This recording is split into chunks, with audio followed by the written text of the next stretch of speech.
la République s'était mobilisé pour Ingrid Betancourt, pour Clotilde de Reiss et pour Florence Cassel.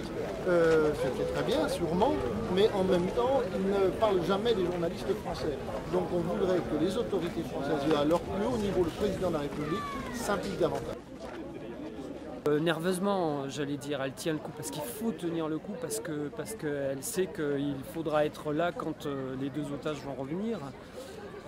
Ils sont fatigués, ils sont excédés, ils sont déprimés. Bon, nous les amis, on est aussi dans un état de désarroi parce qu'on se sent inutile en quelque sorte. On aimerait bien faire quelque chose d'utile.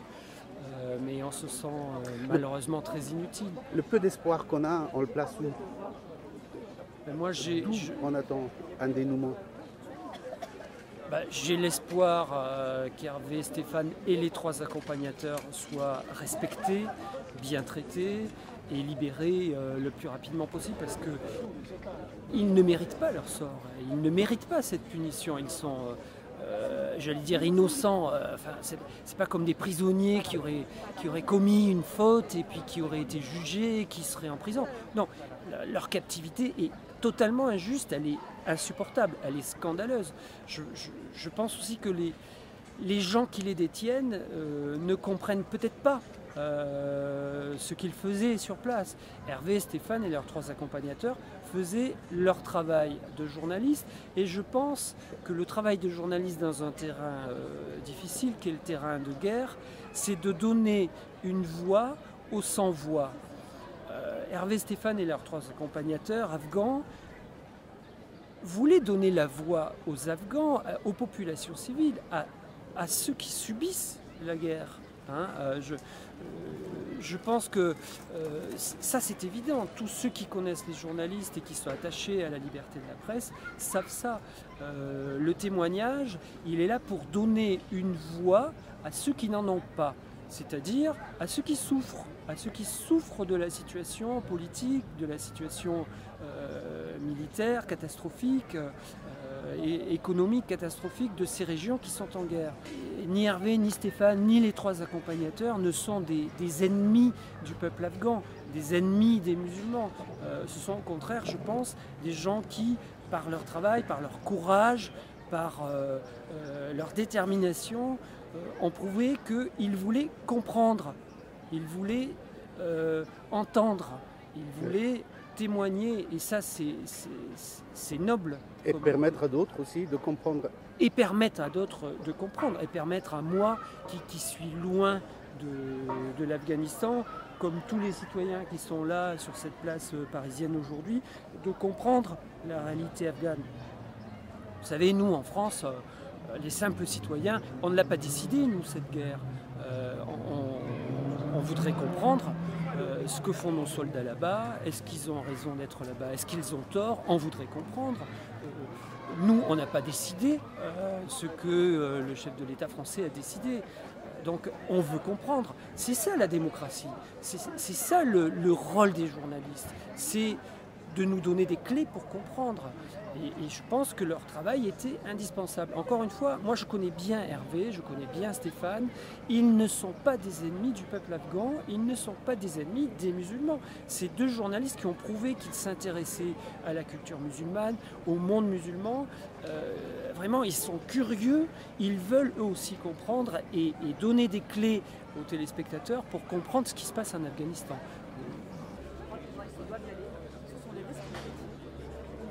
Voilà un peu ce que j'ai à dire à leurs ravisseurs. J'ai à dire à leurs ravisseurs, mais relâchez-les parce que les détenir captifs comme ça, c'est injuste, c'est profondément injuste.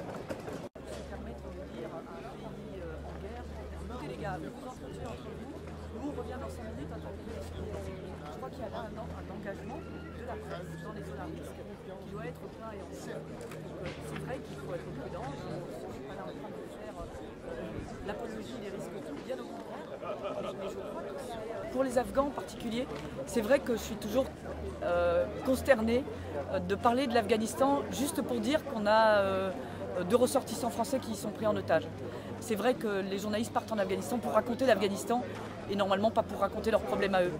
Donc ce qui est dommage, c'est que ce type de prise d'otage, au bout d'un moment, fait qu'on parle moins de ce pays comme on devrait en parler. C'est vrai qu'on devrait parler de ce qui se passe en Afghanistan, de ce que vivent les Afghans, qui sont ces situations de violence au jour le jour, suite à la présence de troupes étrangères sur leur sol. Est-ce qu'on a tenu le bon langage vis-à-vis des talibans et vis-à-vis de l'État afghan? Je ne sais pas de quel langage vous parlez, enfin le langage de qui, parce qu'il y a beaucoup de langages différents qui sont tenus. À partir d'ici. Vous voulez dire le gouvernement français? Voilà, est-ce que le gouvernement français a négocié comme il faut avec les talibans? Je ne sais pas. Ou est-ce qu'ils les ont complètement ignorés? Je ne sais pas. Sur ce qui est de l'aspect des négociations, elles sont en général par définition secrètes. Donc nous, on en a des rumeurs. Ce qu'elles sont en réalité, je pense qu'on se tromperait tous en pensant qu'on sait ce qui s'est passé. Donc voilà, je ne sais pas quel est le langage qui leur a été tenu. Et les autorités afghanes, est-ce qu'ils ont fait ce qu'il fallait faire?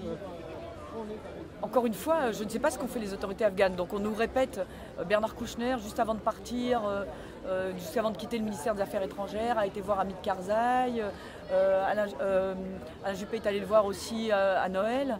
Donc voilà, le gouvernement afghan est partie prenante de cette situation.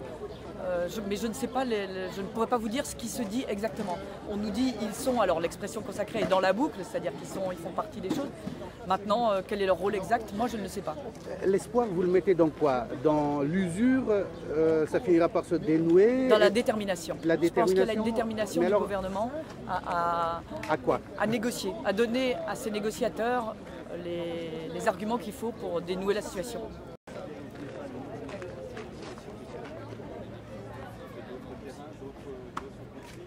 L'espoir, c'est qu'ils envisagent une solution politique, qu'ils envisagent autre chose que se tirer dessus. Et je pense, moi je ne suis pas expert en la matière, encore une fois je répète, je ne connais pas bien l'Afghanistan, mais je pense quand même que la fin de Ben Laden, la mort de Ben Laden peut aussi peut-être faciliter ce chemin vers une solution. Même si moi personnellement j'aurais préféré que Ben Laden soit capturé vivant, j'aurais préféré qu'il ne soit pas jeté à la mer,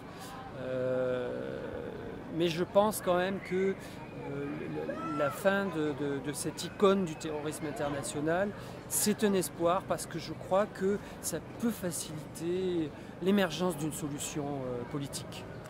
Moi je pense que l'affaire des otages et la mort de Ben Laden ne sont pas liés parce que je crois que nos confrères sont aux mains de talibans pashtuns dont les intérêts sont purement afghans, c'est-à-dire qu'ils ont un conflit avec le gouvernement afghan, ils ont un conflit avec les troupes américaines, ils ont un conflit avec les troupes françaises, ça je le comprends, mais je ne crois pas qu'ils soient inscrits dans une dérive djihadiste internationale, terroriste internationale.